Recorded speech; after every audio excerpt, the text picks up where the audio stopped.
I'm Ryan O'Doud, and you're listening to Ryan's Audiobooks on the Issues Magazine YouTube channel. Today, we're continuing with section 14.3 of Sun and Steel by Yukio Mishima. What now of my dealings with words during this same period? By now I had made of my style something appropriate to my muscle. It had become flexible and free. All fatty embellishment had been stripped from it,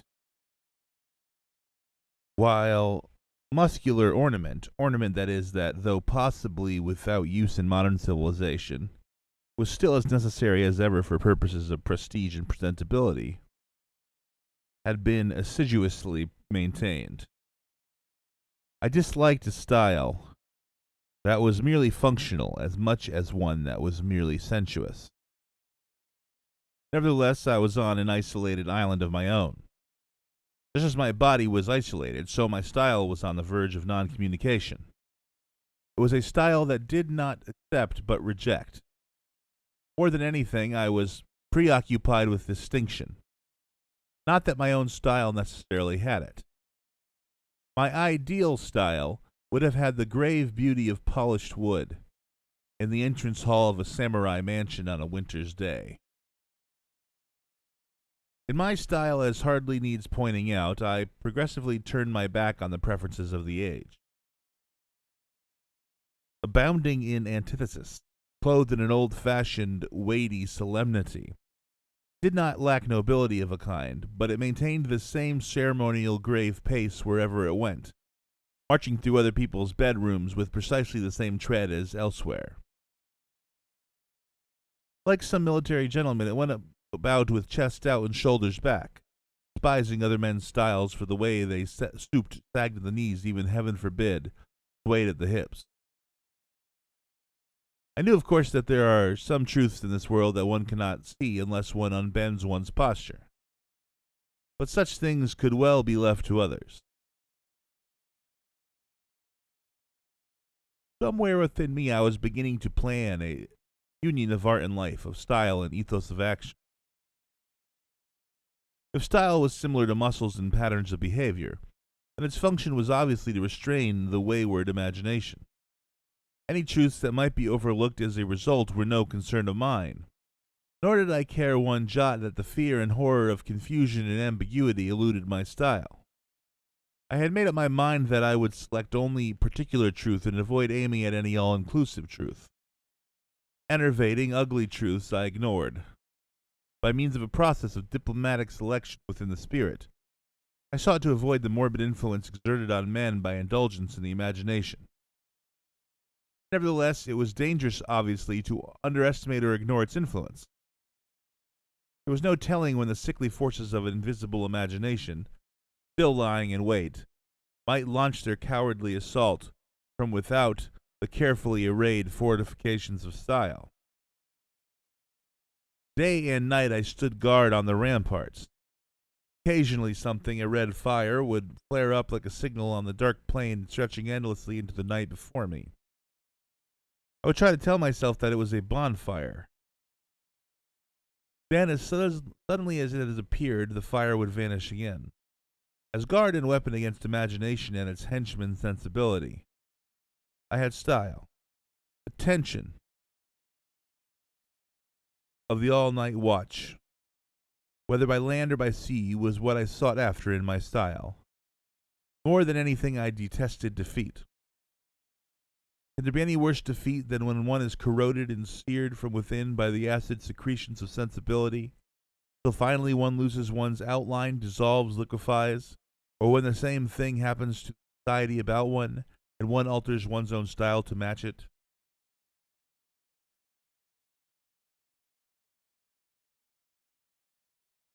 Everyone knows that masterpieces, ironically enough, sometimes arise from the midst of such defeat, from the death of the spirit.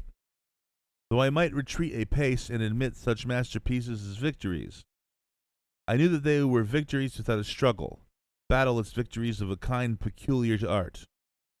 What I sought was the struggle as such, whichever way it might go, I had no taste for defeat, much less victory without a fight.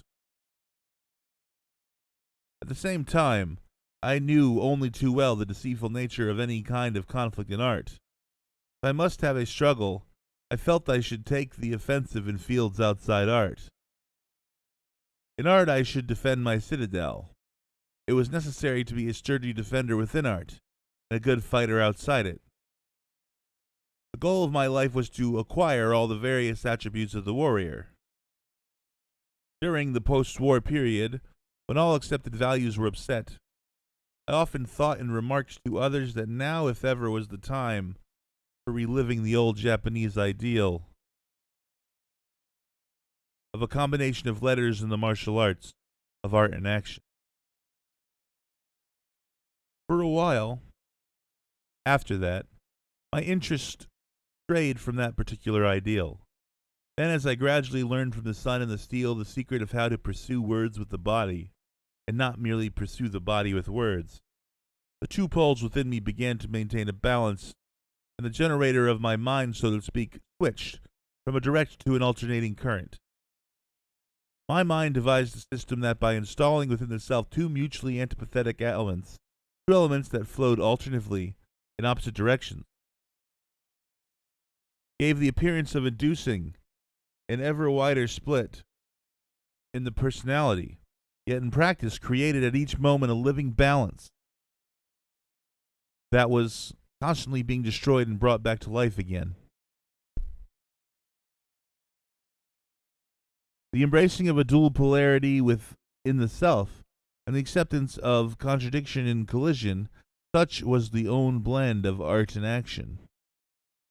In this way, it seemed to me, my long-standing interest in the opposite of the literary principle began for the first time to bear fruit. The principle of the sword, it seemed, lay in its allying death not with the pessimism and impotence, but with abounding energy, the flower of physical perfection and the will to fight. Nothing could be farther removed from the principle of literature. In literature, death is held in check, yet at the same time used as a driving force. Strength is devoted to the construction of empty fictions. Life is held in reserve, blended to just the right degree with death, treated with preservatives, and lavished on the production of workers of art that possess a weird eternal life. Action, one might say, perishes with the blossom. Literature is an imperishable flower, and an imperishable flower, of course, is an artificial flower.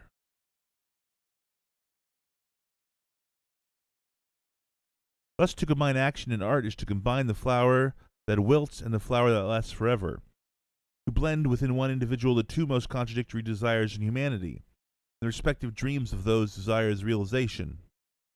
What then occurs as a result? To be utterly familiar with the essence of these two things, of which one must be false if the other is true, and to know completely their sources and partake of their mysteries, is secretly to destroy the ultimate dreams of one concerning the other. When action views itself as reality and art as falsehood, it entrusts the falsehood with authority for giving final endorsement to its own truth, and hoping to take advantage of the falsehood, sets it in charge of its dreams. It is thus that epic poems came to be written. On the other hand, when art considers itself as the reality and action as the falsehood, it once more envisages that falsehood as the peak of its own ultimate fictional world. It has been forced to realize that its own death is no longer backed up by the falsehood, that hard on the heels of the reality of its own work came the reality of death. This death is a fearful death, the death that descends on the human being who has never lived. Yet he can at least dream ultimately of the existence in the world of action, the falsehood, of a death that is other than his own. By the destruction of these ultimate dreams, I mean the perception of two hidden truths. That the flower of falsehood, dreamed of by the man of action, is no more than an artificial falsehood, an artificial flower. And on the other hand, that the death bolstered up by falsehood which art dreams in no way confers any special favors. In short, the dual approaches cut one off from all salvation by dreams. The two secrets that should never be rights, that should never by rights have been brought face to face to see through each other. Within one body and without flinching, collapse the ultimate principles of life and death must be accepted. One may well ask if it is possible for anyone to live this duality in practice. Fortunately, it's extremely rare for the duality to assume its absolute form. It's a kind of ideal that, if realized, would be over in a moment. The secret of this inward conflicting ultimate duality is that, though it may make itself constantly foreseen in the form of vague apprehension, it will never be put to the test until the moment of death. Then, at the very moment when the dual ideal that offers no salvation is about to be realized, the person who is preoccupied with this duality will betray that ideal from one side or the other. Since it was life that bound him to the ruthless perception of that ideal, he will betray that perception once he finds himself face to face with death. Otherwise, death for him would be unbearable. As long as we are alive, however, we may daily, with any type of outlook we choose, a fact that is borne out by the constant deaths in sport and the refreshing rebirths that follow. Victory, where the mind is concerned, comes from the balance that is achieved in the face of ever imminent destruction. As my own mind was forever beset by boredom, all of the most difficult, virtually impossible tasks failed by now to arouse its interest. More specifically, it was no longer interested in anything save the dangerous type of game in which the mind puts itself in peril, in the game and in the refreshing shower that followed. At one time, one of the aims of the mind was to know how the man with the massive physique felt about the world around him. This was obviously a problem too great for mere knowledge to handle, for though knowledge may penetrate the darkness by using the many creeping vines of sensation and intuition as guide ropes, here the vines themselves were uprooted. The source that sought to know belonged to me, while the right to the inclusive sense of existence was granted to the other side. A little thought will make this clear. The sense of existence of a man with a massive physique must in itself be of the kind that embraces the whole world.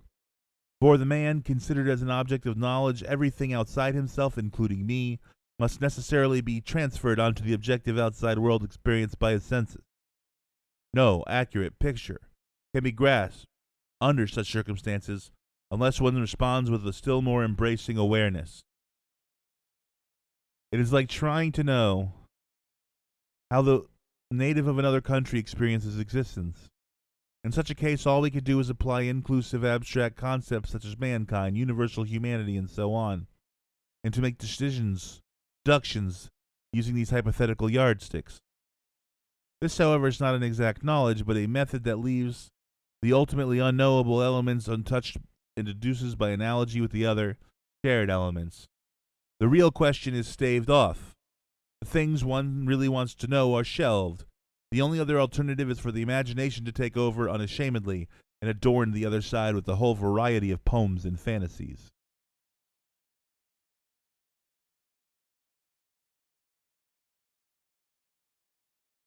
For me, however, all fantasies suddenly vanished. My bored mind had been chasing after the unintelligible when abruptly the mystery disintegrated. Suddenly, it was I who had a fine physique. Thus, those who had been on the other side of the stream were here, on the same side as myself. The riddle had gone, death remained the only mystery. And since this freedom from riddles had been in no way a product of the mind, the latter's pride was terribly hurt.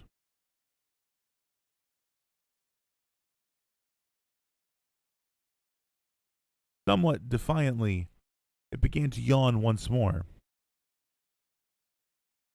Once more it began to sell itself to the detested imagination. And the only thing that belonged eternally to the imagination was death.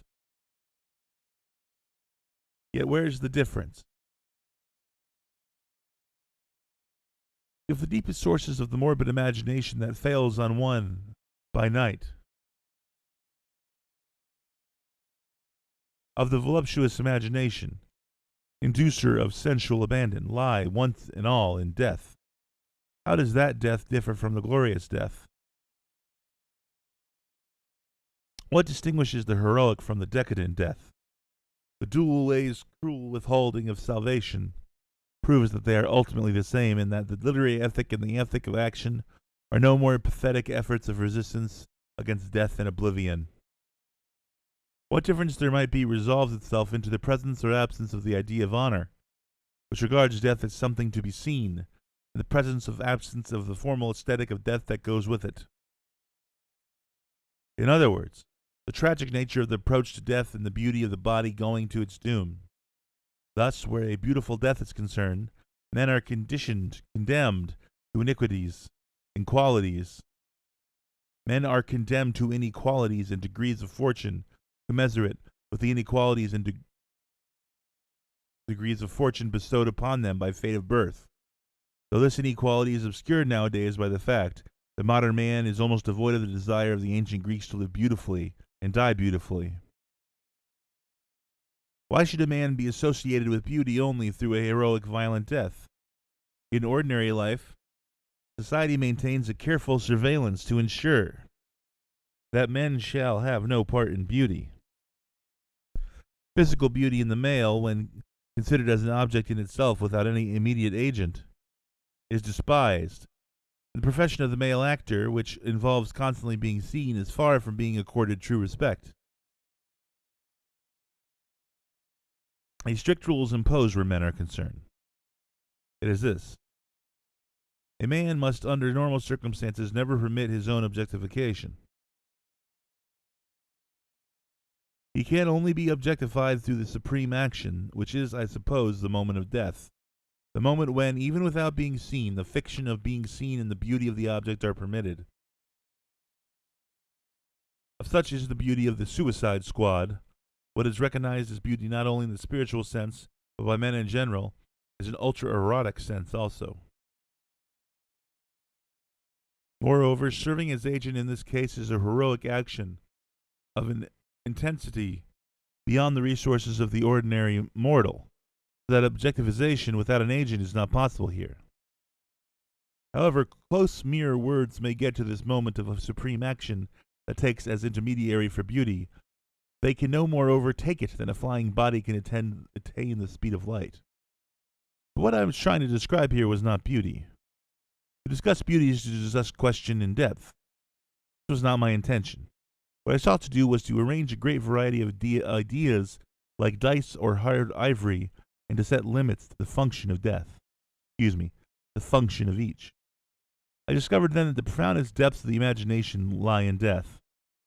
It's natural, perhaps, that quite apart from the necessity to prepare defenses against the encroachments of the imagination, I should have conceived the idea of turning the imagination that had so long tormented me back on itself, changing it into something that I could use as a weapon for counterattack.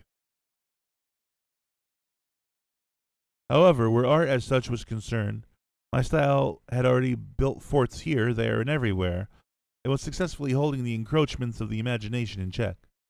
If I was to plan such a counterattack, it must take place in some field outside that of art. It was this, more than anything else, that first drew me towards the idea of the martial arts. At one time I had been the type of boy who leaned at the window, forever watching out for unexpected events to come crowding in towards him. Though I might be unable to change the world myself, I could not but hope that the world would change of its own accord. As that kind of boy with all the accompanying anxieties, the transformation of the world was an urgent necessity for me. It nourished me from day to day. It was something without which I could not have lived. The idea of the changing of the world was as such a necessity as sleep and 3 meals a day.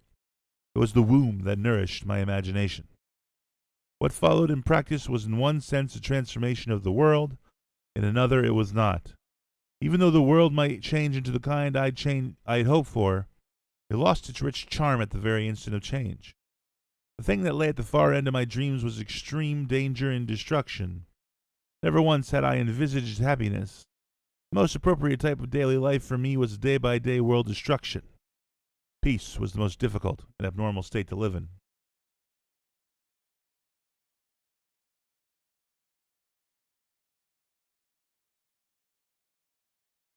Unfortunately, I lacked the physical wherewithal to cope with this, wearing upon my sleeve a susceptibility that knew no way of resistance. I watched out for the unexpected, telling myself that when it came, I would accept it rather than struggle with it.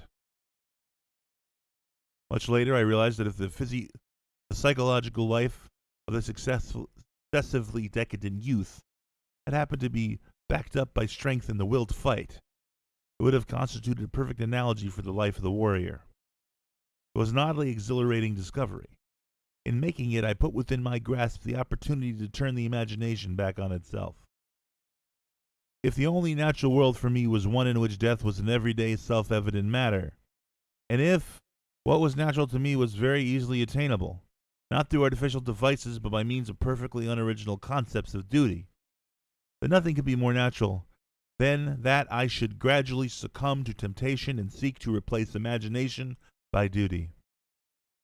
No moment is so dazzling as when everyday imaginings concerning death and danger and the world's destruction are transformed into duty. To do this, however, required the nurturing of the body, the strength and the will to fight, and the techniques to fight with. Their development could be entrusted to the same type of methods as once had served to develop the imagination. For were not the imagination and swordsmanship the same, insofar as they were techniques nurtured by familiarity with death? Both were techniques, moreover, that led one closer and closer towards destruction, the more sensitive they became. I now realize that the kind of task in which to burnish the imagination for death and danger comes to have the same significance as burnishing the sword, had long been calling to me from a distance. Only weakness and cowardice has made me avoid it. To keep death in mind from day to day, to focus each moment upon inevitable death, to make sure one's worst forebodings coincide with one's dreams of glory, if that was all, then it was sufficient to transfer to the world of the flesh what I had long been doing in the world of the spirit. I have already written of how assiduously I was making preparations for accepting such a wrenching change, getting myself ready to accept it at any time. The theory that anything could be recovered had come into being within me, as it had become clear that even the body, ostensibly the prisoner of time in its moment-to-moment growth and decline, could be recovered, and that it was not odd that I should conceive the idea of time itself as recoverable. For me, the idea that time was recoverable meant that the beautiful death that had eluded me earlier had also become possible. What was more, during the past 10 years I learned strength, I learned suffering, battle, and self-conquest. I had learned the courage to accept them all with joy. I was beginning to dream of my capabilities as a fighting man. Thus concludes section 14.3 of Sun and Steel by Yukio Mishima. We will continue next time with section 14.4 of the same. I will see you then. Alam.